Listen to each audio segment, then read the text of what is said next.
démb ki ñu wooyee maître Patrick Kabou di avocat wu Aopao EPC ñu gën ko xam ci Aopao Espagne mooy entreprise espagnole bi nga xam ni moom moo gagné marché 91 milliards bi ñeel le dossier Azer wala boog électrification lu toll ci 928 villages ba ñu jotoon ko jox avance su fanweeri milliards yu toftal juróom-ñaar. te ku ko jiite entreprise boobu lay di woo ci turu José Ángel González ñoom nag kër googu noonu muy Aopao EPC ñu gën ko xam ci Aopao Espagne à travers seen avocat muy maître Patrick Kabou ñoo xamle démb yamook àllarba ñaar fukki fan ak ñeent 24 juin ci weeru juin bi ñu nekk atum 2026 ni déposé nañ benn plainte et bu ñu sukkandikoo ci propos maître Patrick Kabou une plainte vient d'être déposée contre l'honorable député monsieur Thierno Alassane Sall ñuy xam ne ni jamono ji tembe muy démb mercredi bi muy publier information bi jébbal nañ ab plainte ki nga xamante ni nii mooy le procureur jëme ko ci Thierno Alassane Sall li ñu koy toppee nag toll na ci juróom benn ci ay topp wala boog ay jëf yoo xam ni Thierno Alassane Sall def na ko ba ñu jàpp ne yoon daf ko war a daan muy diffusion de fausses nouvelles maanaam jibal xibaar yu wérul waaye tamit diffamation et mensonge public maanaam jibal ay kàddu yoo xamante nii lam ci jublu mooy yàqub der waaye tamit jibal loo xamante nii du dëgg mu jëmale ko wala boog jibal ko ci penc mi leneen li tamit muy ñetteelu mbir bi ñu koy toppee muy divulgation de données bancaires sans autorisation et exposition avec intention réelle de porter atteinte à l'image et à la notoriété d'une société internationale et de son dirigeant maanaam gis nañ ni dafa fësal ay xibaar yoo xamante ne nii amu ci ndigal laataa mu koy publier waaye tamit exposé maanaam jibal ci penc mi loo xam ni dafay gàkkal xar kanamu ab këru liggéeyukaay waaye tamit ka jiite këru liggéeyukaay boobu noonu muy ñett ca lañ koy toppee ñeenteel bi di atteinte à l'image d'une société internationale et de son dirigeant ba tey muy topp bi nga xamante ni mujj naa ko lim violation du secret de l'instruction maanaam ab l'enquête goo xamante ni ma ngay wëy mu jibal ci loo xamante ni nii desu ko tasaari ci penc juróom-benneel bi muy collecte et obtention de manière frauduleuse de documents bancaires d'une société internationale gis nañu nag yenn ci xibaar yi Thierno Alassane Sall fësal daf ko am ci loo xamante ni nii jaare la wu ko ca yoon maanaam daal ci ay njaaj daal la jaar ba am yenn ci ay xibaar yi nga xamante nii fësal na ko ci penc mi et d'ailleurs foofu la ñuy taxaw parce que boo ko caytoo moo gën a nekk l'objet de la plainte parce que bu ñu xoolee Thierno Alassane Sall li gën a waral sax ñoom espagnol yi jàpp ni dañ koy porter plainte fii ci réewu Sénégal jaare la ko ci seen avocat maître Patrick Kabou mooy dañu gis ni la mu jibal ca njëlbeen ni xibaar ba fa la ko jëlee demeewu ni par exemple boo jëlee je pense que dikkoon nañ ci un jour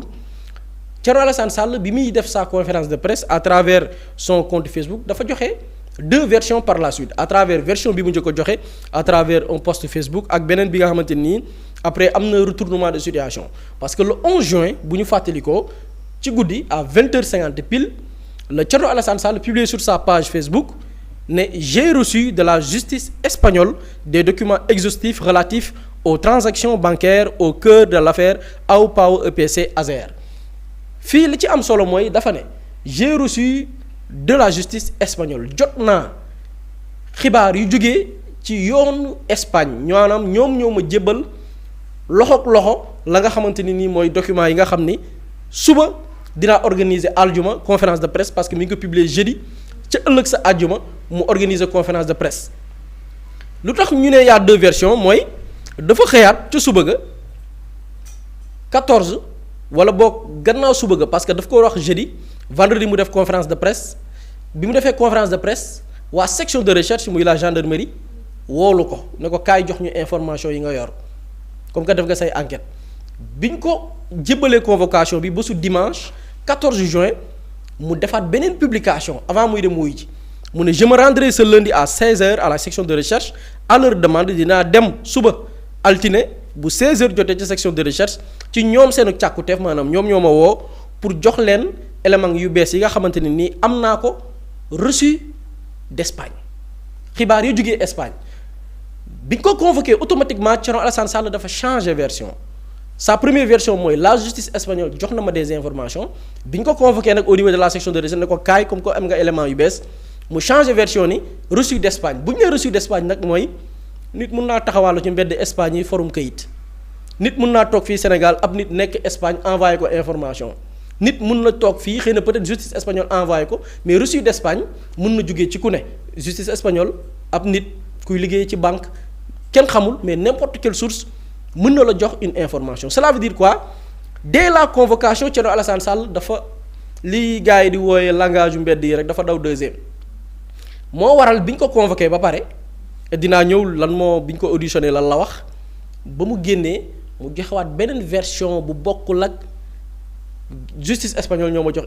information bi nañ ko teewlu bi mu génnee ci section de recherche. di ma ci boole bugg a boole di ma ne non di fo def mbir mi ab foo noo yorut yor na man li ma yor ak li ma yorul seen yoon newu ci. man li ma yor ak li ma yorul seen yoon newu ci mooy jot nañu ay xibaar yoo xam ne suñu avocat ak ki porté plainte fële ci Espagne nekk ci benn responsable suñu parti yi ñoom ñoo yor xibaar yooyu. am na luñ ci mën a jukkil ñun lu ñu ci jukkul jukkil lu ñu ci jukkul jukkil lu ñu ci jukkul jukkil am na lu ma ci jébbal keroog ci àjjuma ji. ñoo ko teelandoo Thierno Alassane Sall donc bi mu génnee section de recherche da ngeen gis ni les déclarations ont changé entre la première publication bi mu ne justice espagnole ñoo ma jox ak bi mu génnee section de recherche changé version ni sama avocat. ginnaaw plainte boo xam ne kenn ci ñun bokk République des valeurs ñooñu ko jukkil ñoo am lu ñu ci jukkil parce que en réalité bi ñu ko woowee section de recherche ne ko kaay jox ñu information yi laaj nañ ko information yi ba xam justice espagnole moo la ko jox directement répondre ci directement c'est-à-dire que tontuwul ni est-ce que justice espagnole moo ko jox directement sans intermédiaire il a nuancé moo waral bi mu génnee mu changé version. ne avocat am ak keneen beneen membre république des valeurs astafurlah république des valeurs moo ko jébbal loolu la joxe comme version cela veut dire quoi Thierno Alassane Sall la mu jébbaloon ca njëlbeen ak après à la fin bokkul ba après la ne seen yoon nekku ci mooy après information bi papi di diffusé bi ko gars yi heurtelee ndax li nga yor wóor naa wóorul mu ne léegi wóor naa ko wóorul seen yoon nekku ci. loolu nag ci la avocat yi sukkandiku ba def ñoom seeni propre enquête parce que bi muy wax lii c'était le vendredi 15 lundi lañ ko convoqué vendredi le 15 la def conférence de presse lundi mu annoncé ni dimanche mu annoncé ni convoqué nañ ko lundi bi mu génnee la wax lii bi mu waxee lii ba pare le 19 juin maanaam fukki fan ak juróom-ñeent ci weer wii ñu nekk atum 2026. avocat wu AOPAO Espagne yi comme que Thierno Alassane Sall nee na justice espagnole ñoo ko jox information bi ñu saisir leen ñi ngi saisir benn juridiction bi saytu dossier bi muy la section d'instruction bu tribunal bu Madrid bi ñu leen laajee ñoom nee nañ à leur grande surprise ci plainte bi ñu def au niveau du parquet nee nañ juridiction bi nee na leen dañu nekk ñoom ñi ngi ci premier élément enquête yi c'est-à-dire que ñoom pareeguñ sax bay tirer conclusion bay tasaare la nga xamante ni mooy info la ñu ñoom la ñuy saytu jamono ji mooy ñi ngi soog a diligenter yenn ci ay éléments wu enquête bi ba ne leen ñoom espagnol yi ba muy AOPAO EPC dinañ leen revenir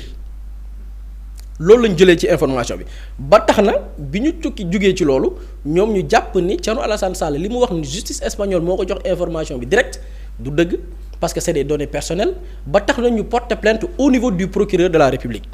et ci biir plainte bi aussi ils ont sollicité à ce que le procureur càkkuteef la jël l'enquête bi jébbal ko waa section de recherche et pourquoi cette demande parce que le 27 septembre 2024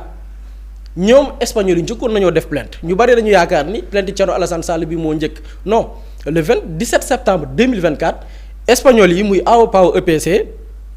doyen des juges bu tribunal de grande instance bu Dakar la ñu saisir pour porter plainte contre l'administrateur de AOPAO Sénégal AOPAO Sénégal ki ko jiite mooy Seydou Kane loolu c'était en septembre 2024 et pourquoi ñu porter ko plainte dama koy lim tentative d'escroquerie faux usage de faux en écriture administrative et manœuvre frauduleuse koo xam ne dafa def ay njuuj njaaj daf leen doon jéem a nax maanaam escroquer leen xaalis bu bari pourquoi parce que Seydou Kane dafa présenté woon espagnol yi de fausses factures yu mu waroon fay au niveau de certains services de l'administration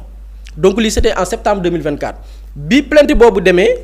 par la suite la ñu jël enquête bi parce que yamaatul ci loolu le 6 janvier 2025 bi état bu Sénégal yégée ni y a une personne du nom de Seydou Kane bi nga xamante ni il a fait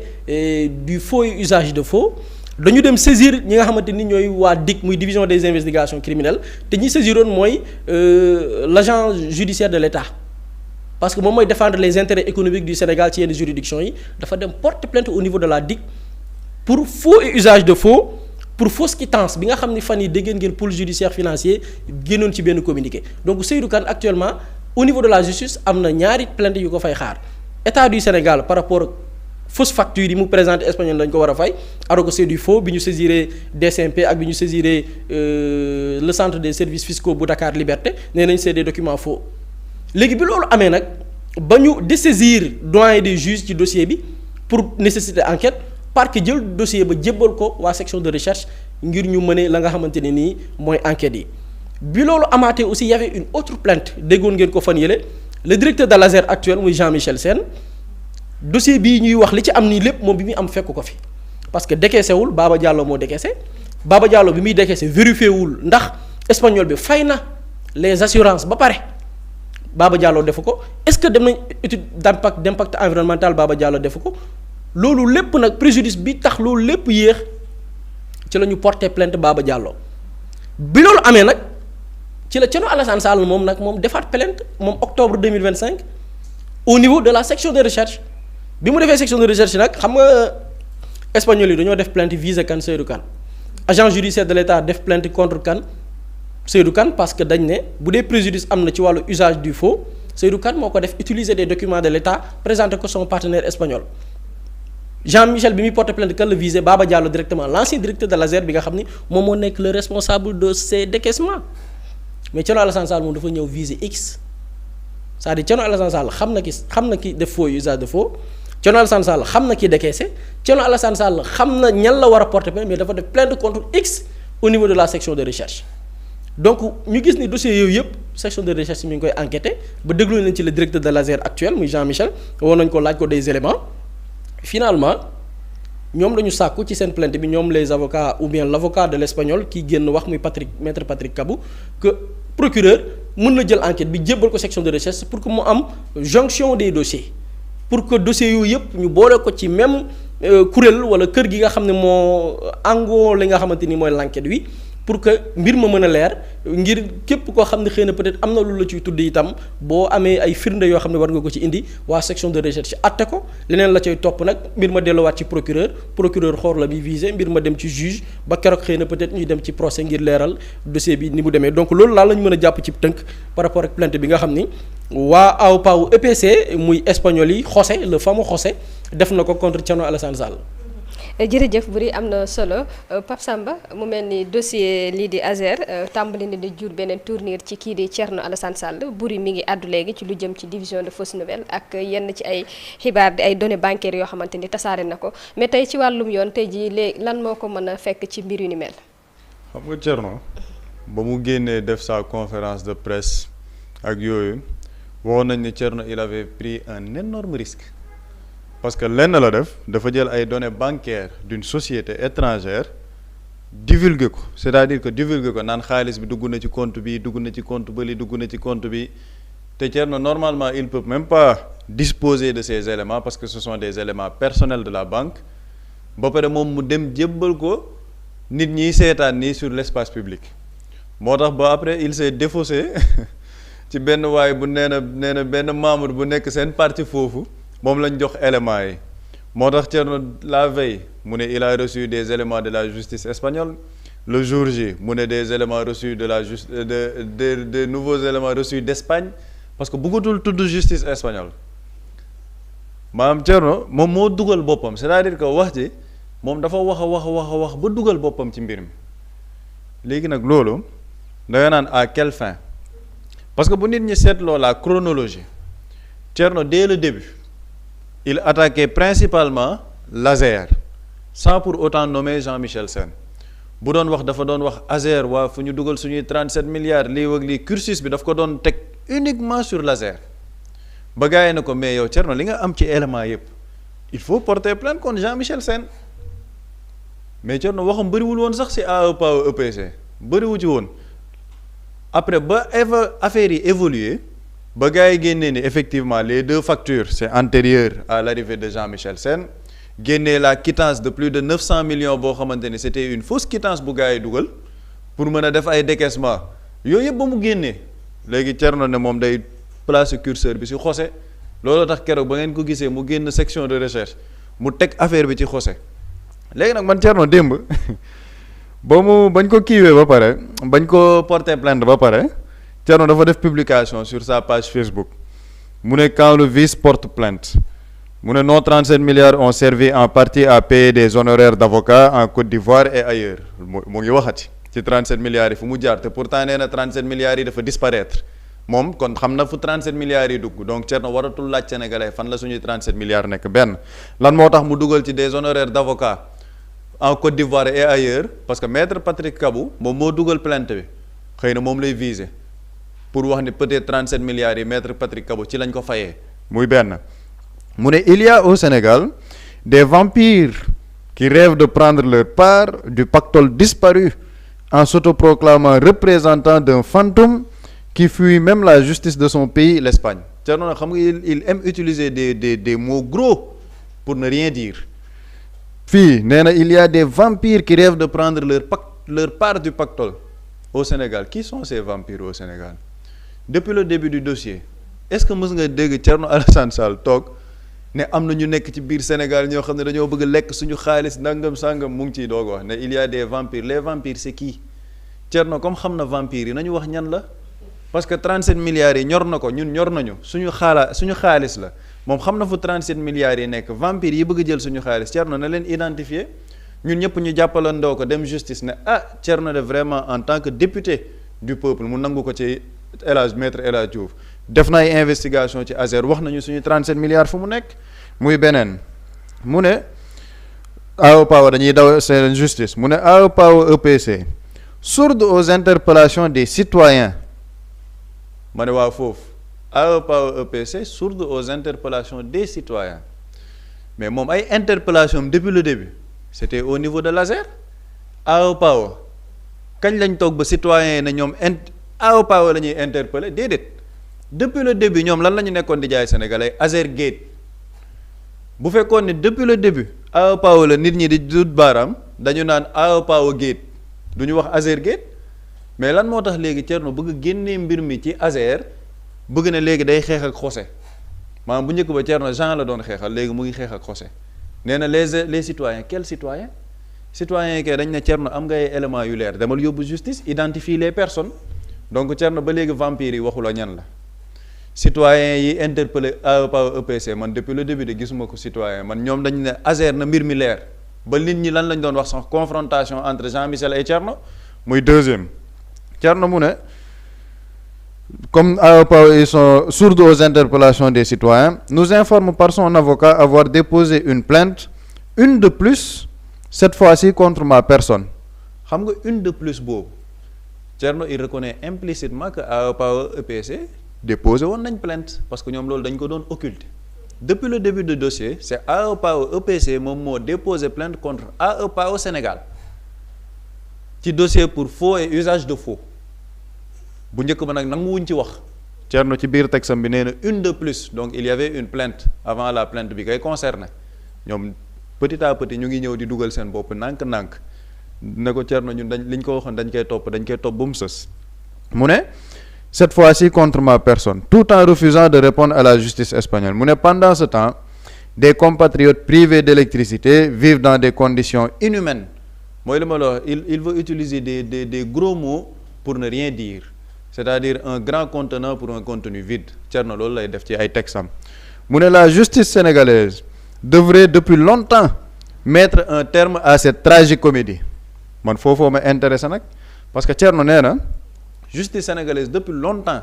waroon nañ jeexal lii nga xamante ni tragicomédie la maanaam li nga xamante ni c'est une comédie daal de mauvais goût mais ba nit ñi demee justice gars yi saisir ARCOP am nu mu demee gars yi saisir Cour suprême Thierno moom moo ñëwaat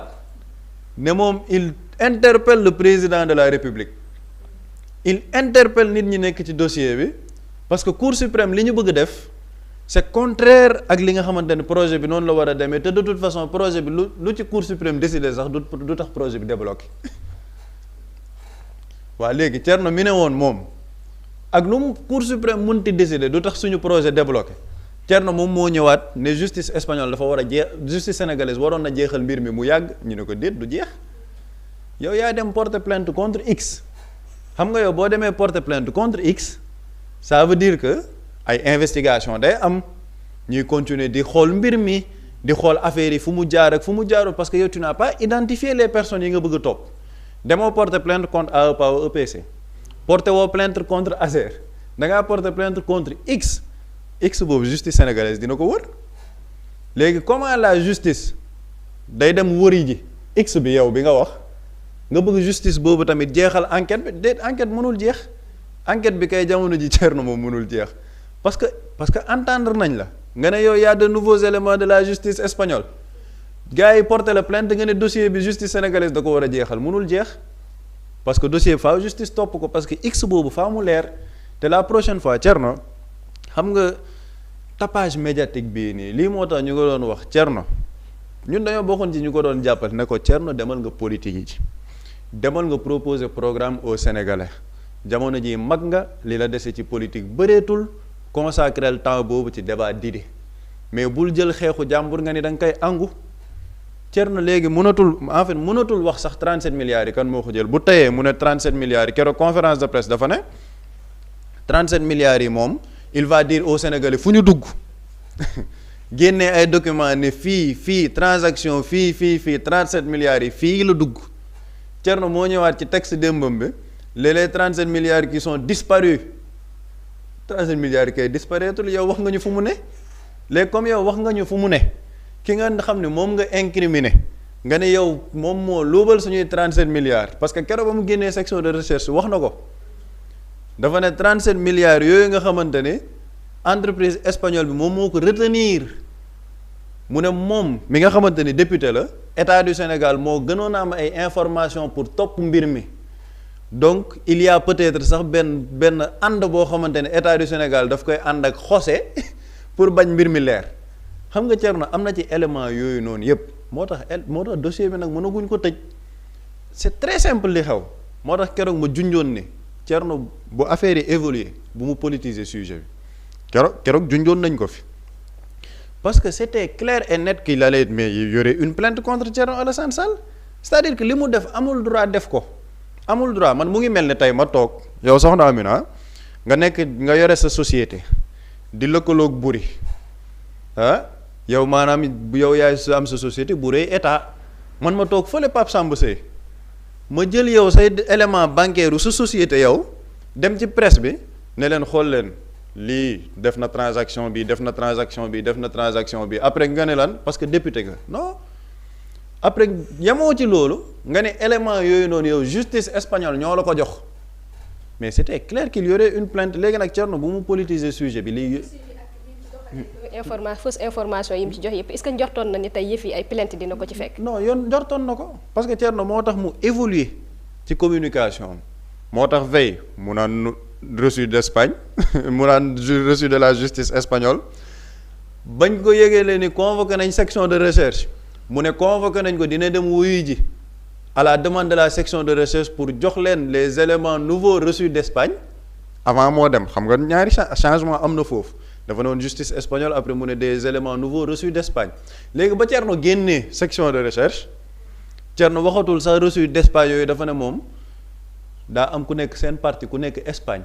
moom la ñu jox mbir mi léegi nag gars yi ñu ngi naan fu mu jëlee information yooyu loolu far yàlla sax yoonu kenn newu ci gis nga changement de 3 versions yooyu te lan moo tax suñu yoon nekk ci parce que Thierno moo ñu woon nañu dañuy wax 37 milliards yi fu mu jaar ñu nit ñu koy jàppale pour xam 37 milliards yi fu mu jaar loolu de moo ñu dugal ci mbir mi ñun parce que Thierno depuis 2 ans moo ñu dugal ci dossier ASER léegi Thierno ñu porté ko plainte léegi Thierno nee na far yàlla justice sax na jeexal wax ji wax ji nag mënul jeex parce que moom il veut la lumière sur cette question on l'encourage pour qu'il y ait une lumière sur cette question te lii yoonu état nekku ci parce qu'il faut que ça soit clair société espagnole société étrangère moo porté plainte Thierno Alassane Sall yoonu état nekku ci yoonu ASER nekku ci moom moo jël ay éléments wu benn société divulguer ko sur la place publique donc moom dañ ko porter plainte ci loo xamante ne c'est privé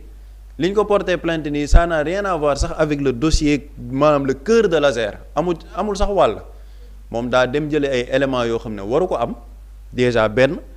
dem ci public bi ne leen lii moom moo am entreprise bi fii lay dugal ay comptam fii lay dugal ay xaalisam donc suñuy 37 milliards fii la jaar léegi Thierno comme porté nañ ko plainte man damaa jàpp ni bu fekkee ni gars yi dañoo saisir la section de recherche fii Dakar pour une plainte war nañ ci def ay investigation et pour les nécessités de cette investigation man damaa jàpp ni le ministère de la justice peut demander la levée de l'immunité parlementaire de Thierno Alassane Sall bu ñu lever son immunité parlementaire il peut aller répondre sur li nga xamante ne loolu lañ koy toppee parce que c'est un dossier boo xamante ne non seulement c'est privé mais c'est aussi un dossier boo xamante ça intéresse l'État du Sénégal à travers nos deniers publics 37 milliards Thierno mu ngi ciy wax depuis 2 ans porté nañ ko ci plainte mais li gën a gaaw nag pour mbir mi leer mooy nañu demander sa levée d'immunité parlementaire am moom en tant que Sénégalais soucieux de la lumière sur nos 37 milliards mu dem wuyu ju justice gars yi dañoo jàpp ni société espagnole dañoo jàpp ni dafa def diffusion de fausses nouvelles dafa divulguer des informations à caractère personnel d'une entreprise moom jàpp na ni loolu amul bu demee ci justice mu ne leen man information yi ma am mu ngi nii c'est béton fii laa ko jëlee comme nee na ñun suñu yoon newu ci mais yoonu justice mën na cee ne parce que justice moom mooy leeral mbir mi bu demee ci justice ne leen information yi fii laa ko jëlee j'ai des informations vérifiées sama source lii la après foofu ce sera la confrontation entre Thierno Alassane Sall et société AO PAO EPC te man damaa jàpp ni pour que mbir mi gën a leer loolu c'est une étape importante dans ce processus là mooy ñu demander levée d'immunité parlementaire u Thierno Alassane Sall qu'il aille répondre devant la justice et qu'il donne tous les éléments yi mu am à la justice parce que ñun ça nous intéresse man damaa gëm ni Thierno li muy def nii Sénégalais yépp ko ci war a jàppale parce que moom dafa bëgg mbir mu leer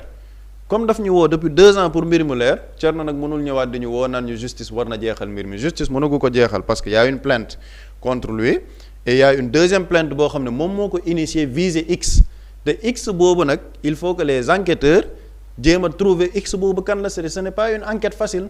te ba ñu bëggee leeral mbir mi sax mu am une avancée significative Thierno moom moo génnaat ne de toute façon ak lu Cour des comptes ak lu Cour suprême décidé projet bi mënul débloquer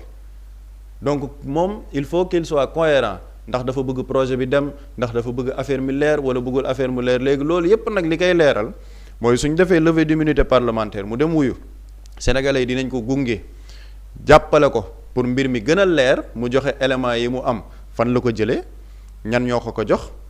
parce que loolu yoonu justice mu ngi ci les 37 milliards yi mu ne moom xam na fi mu nekk ba ne il va dire aux Sénégalais les 37 milliards fi ñu jaar ak les vampires yi nekk parce que loolu c'est important nee na y a des vampires yu nekk ci biir réew mi yoo xamante ne dañoo bëgg profiter ci li nga xamante ne mooy xaalisu 37 milliards yooyu loolu tamit ce sera une occasion pour Thierno mu ne vampires yii may tudd diw la ñoom dañoo bëgg jël seen part ci 37 milliards yooyu léegi loolu bu ñu ko defee man jàpp naa ne Thierno bu demee joxe élément yooyu noonu yëpp il y aura une manifestation de la vérité c'est logique c'est cohérent bu joxee information gars yi recouper information xool dossier ASER bi fu mu toll après les Sénégalais jugeront ci Thierno démarche de transparence bi mu nekk ndax effectivement looloo ko ci ñoroon wala leneen moo ko ci ñoroon donc man en l'état gisuma problème bu ci nekk ba mu naan ay justice bi waroon na jeexal tragicomédie bi non la justice est en train de suivre son cours il y a une société qui s'est sentie diffamée sentir ni dañ ko tooñ parce que dañoo divulguer ay information mu porter plainte Thierno va répondre à la justice te pour répondre à la justice lenn moom mooy premier levier bi mooy levée d'immunité parlementaire am te buñ ko defoon tamit bu mu yuuxu naan dañ koy bëgg saraxe kenn saraxewu ko du mbirum politique dañoo bëgg suñuy 37 milliards leer moo tax levée d'immunité parlementaire nekk une condition sine qua non munoo nekk di wax ci benn dossier depuis 2 ans 37 milliards yi xam nga fu mu jëm justice soxla nga bëgg ko politiser donc il ne faudra pas politiser le sujet bu ñu demoon vers la levée de son immunité parlementaire ce sera pour affaire bi leer yoonu état nekku ci yoonu ASER nekku ci plainte bi plainte privée la après nag bu lijjantee plainte am ba pare ñun ñu lijjanti suñuy 37 milliards fi mu nekk après le peuple sénégalais jugera donc man gisuma problème bu ci nekk ba muy génn di wax ay vampire ak ay yu kenn il a l'occasion et l'opportunité leeral mbir mi ba mu leer naññ justice ci loolu la koy jàppale peuple sénégalais bi ci loolu lañ koy jàppale et je crois que loolu dina leeral lu bari ci suñuy 37 milliards. et daal vampire yi nga bëgg mu leeral ko. non faa mu leer. vampire yi kay parce que c'est un dossier trop important. pour absolument ay déclaration yu rëy pour